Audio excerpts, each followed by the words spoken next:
AskAnnie, and we are back with someone who says he does not need an introduction, but we really know that there is nothing more to be said after one title. That is, he is the first runners-up of the World Championship of Public Speaking. DTM, Aditya Maheswaran, is here today with me, and I am so privileged to be talking to him. Welcome, Aditya. Thank you. It's lovely to speak to you. And Aditya, we have a podcast here which is mainly for young professionals, and we have students who are watching this. And we would like to know a little bit about your ideas on public speaking, how it is relevant to students and young professionals today. Sure. I was one of the fortunate few to have got into this forum called Toastmasters when I was a student. So I think I know the relevance of it in my student life. One of the things that you discover, especially when you finish college and go into work life, is that people who succeed are not just who are technically competent or functionally competent or competent in the subject matter. People who are competent are people who have great interpersonal awareness, people who have great communication skills or great ability to influence others towards their viewpoint. And that's one of the core advantages that I gained through Toastmasters and public speaking in general. And so investing time, money, effort in public speaking, communication in general is going to be greatly helpful, not just now with their students, but even more helpful when they enter the workforce. There is going to be a lot of competition, chaos, ambiguity, and people who can bring clarity from chaos, people who can create buy-in to their points are people who eventually succeed in their careers. And that's probably why public speaking is most important. Thank you. What about this clarity to chaos to clarity? That's your phrase, right? And I feel that we need a little more clarity as to how in interviews you can create that buy-in. So what would you say? You've been an alumnus of ISB and you've also been a management consultant. You're currently also a management consultant. What are the 2-3 things that you would suggest students or young professionals can do to really nail that interview?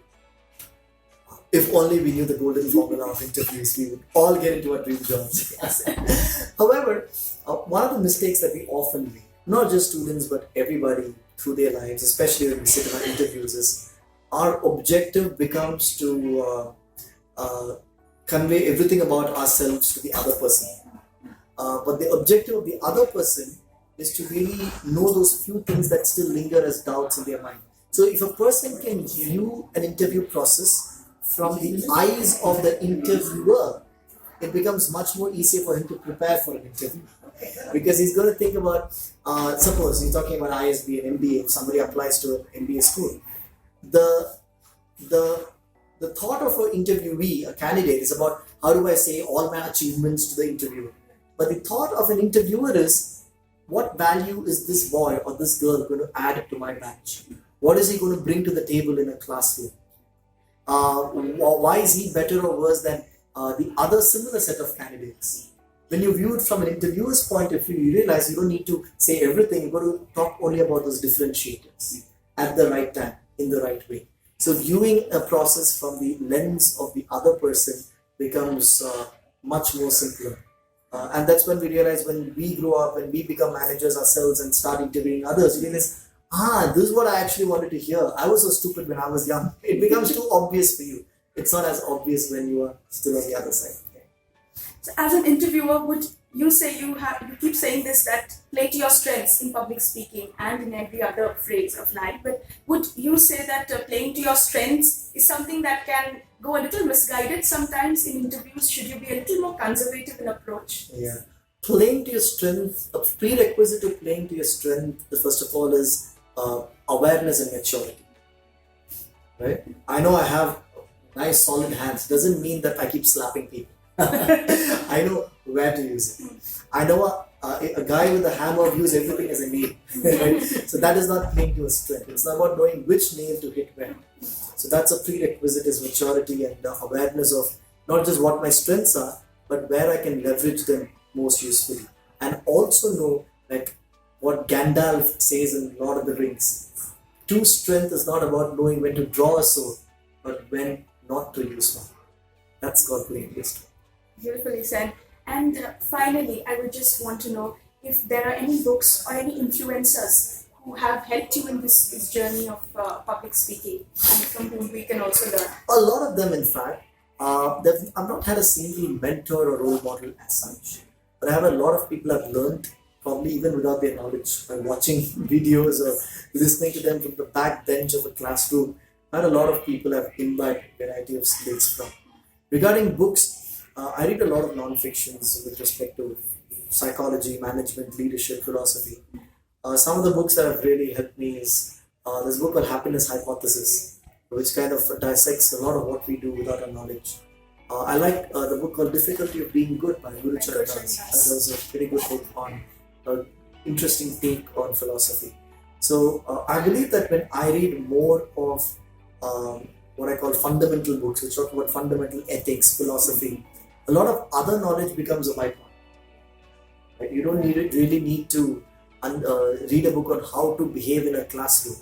If you read a book on behavior in general, and then all the other things become a byproduct of that. I like reading books which give me core fundamental knowledge, so that I kind of devise my own rules and principles in accordance to the situation or the people that I meet.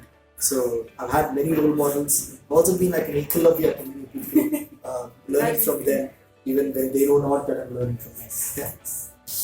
Yeah. And one final parting message, if you would like to give to the youth about anything, a mantra that you live by in life, and if others can also have something of that sort in their life which can lead to success. One of the things that I found as a drawback in me, and I kind of hopefully try to rectify, is that the 3 stages of evolution in anything, playing the guitar or learning your syllabus or public speaking.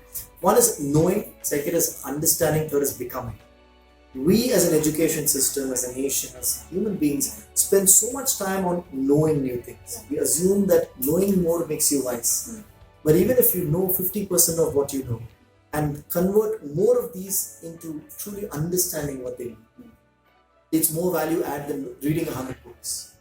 And slowly, even 10% of what you understand, if you try to become that in your life, you might have just put 5 beads in the first box. And out of that, even if 2 reaches here, it's better than putting 50 beads here, but stopping in the first bucket. So it's okay if you don't know much, but whatever you know, try to imbibe that in your daily life. And even a 1 degree change every day is going to be huge if you consider a long span of time. That would be nice. Thank you so much for being with us today. My Thank pleasure. you, Aditya. Thank you. Thank you. Pleasure.